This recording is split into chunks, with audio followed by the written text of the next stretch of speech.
Refugee admissions from terrorist hotbeds fell over 80% in Trump's first year. Data shows that President Donald Trump is on his way to fulfilling another campaign promise, to limit refugee admissions from terror-prone regions. There has been an 81% decline in the number of refugees from the 7 countries identified as terrorist hotbeds since President Donald Trump's inauguration, according to the State Department's Refugee Processing Center admissions data.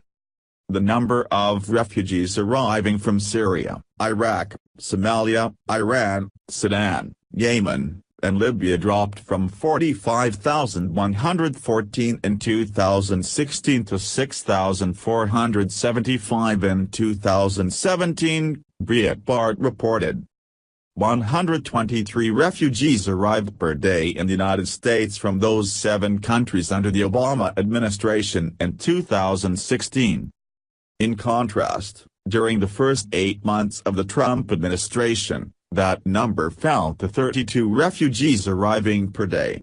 In the last 3 months of 2017, only 3 refugees arrived per day. These numbers show that Trump is well on his way to fulfilling more promises he made on the campaign trail. "When I'm elected president, we will suspend the Syrian refugee program and we will keep radical Islamic terrorists the hell out of our country," he said in 2016, according to Breitbart. Trump added, "And we will pause admissions from terror-prone regions until a full security assessment has been performed, and until a proven vetting mechanism has been established." The number of refugee arrivals from each of the 7 terrorist hotbeds countries has also significantly dropped. Only 1,972 refugees came from Syria in 2017, an 88% decline from the 16,395 arrivals in 2016. Refugee arrivals from Iraq dropped 80% from 11,940 in 2016 to 2,308 in 2017.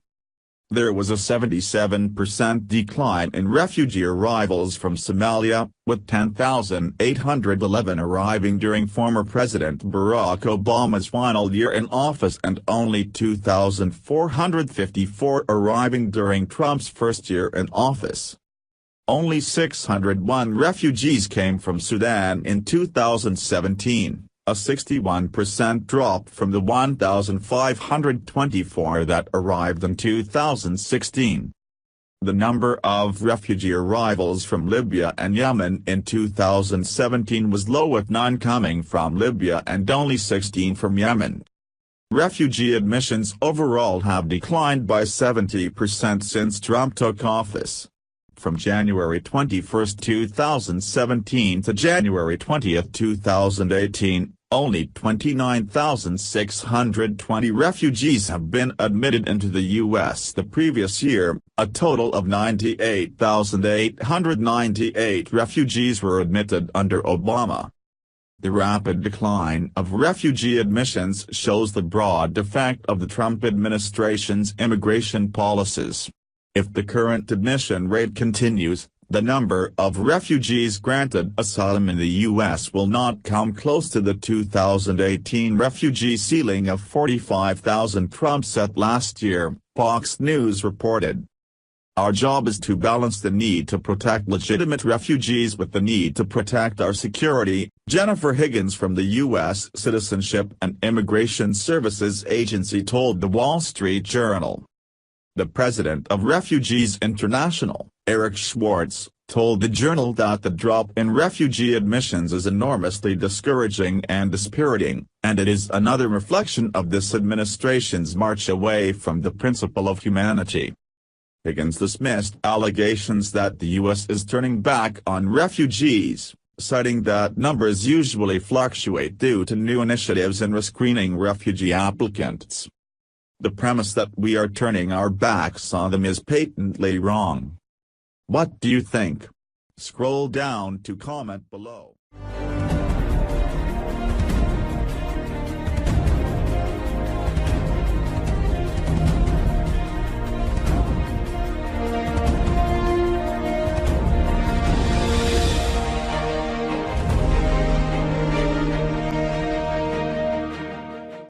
key takeaways from the declassified FISA memo. The long-awaited 4-page memo drafted by Chairman Representative Devin Nunes, which outlines surveillance abuses by the Obama administration's intelligence community directed at Donald Trump's campaign and his associates during the 2016 race and the transition, was released Friday morning. Here are 5 key takeaways from the recently declassified memo. The DNC-funded dossier was used to obtain Foreign Intelligence Service Act warrants. The FBI used information from the Democrat Party-financed dossier to get 3 surveillance warrants before the Foreign Intelligence Surveillance Court. Neither the initial application in October 2016, nor any of the renewals, disclose or reference the role of the DNC, Clinton campaign, or any party campaign in funding Steele's efforts, even though the political origins of the Steele dossier were then known to senior DOJ and FBI officials, the memo read. The dossier was commissioned by Fusion GPS and paid for by the Hillary Clinton campaign and the Democrat National Committee. Christopher Steele was paid over $160,000 by the DNC and Clinton campaign to obtain information on Trump's alleged ties to Russia. Trending, FISA memo released. The committee's findings. 1. Raise concerns with the legitimacy and the legality of certain DOJ and FBI interactions with Foreign Intelligence Surveillance Court, FISC, without the Steele dossier information.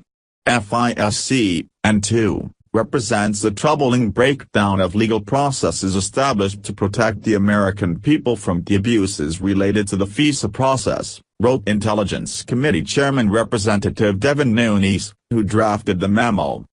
The Carter-Page FISA application relied heavily on information from the dossier. In one of the applications, the FBI cited the dossier and a story by Yahoo News as 2 different sources. However, the Yahoo story derived from the information Steele leaked to them, so they were really both the same source. The Page FISA application incorrectly assesses that Steele did not directly provide information to Yahoo News. Steele has admitted in British court filings that he met with Yahoo News, and several other outlets, in September 2016 at the direction of Fusion GPS, Nunes wrote. There would have been no FISA warrants without the dossier. Without the dossier, warrants on Carter-Page could not have been obtained, according to FBI Director Andrew McCabe's testimony before the committee in December 2017.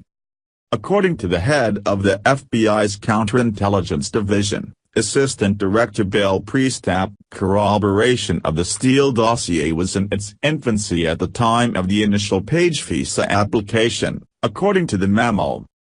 Steele lied to the FBI about speaking to the media. Related, as GOP keeps promises, 2018 not looking good for Democrats. The former spy met with numerous media outlets, apparently using his connection with the FBI to bolster the credibility of his accusations against the Republican candidate. Steele's suspension as an FBI source occurred following an interview he gave to liberal media outlet Mother Jones on October 30, 2016, as the presidential race drew to a close. Steele's numerous encounters with the media violated the cardinal rule of source handling, maintaining confidentiality, and demonstrated that Steele had become a less than reliable source for the FBI, the memo read. Steele wanted to destroy Trump. Steele was apparently desperate that Trump never make it to the White House. In September 2016, Steele admitted to DOJ official Bruce Ohr his feelings against then-candidate Trump when Steele said he was desperate that Donald Trump not get elected and was passionate about him not being president, the memo reads.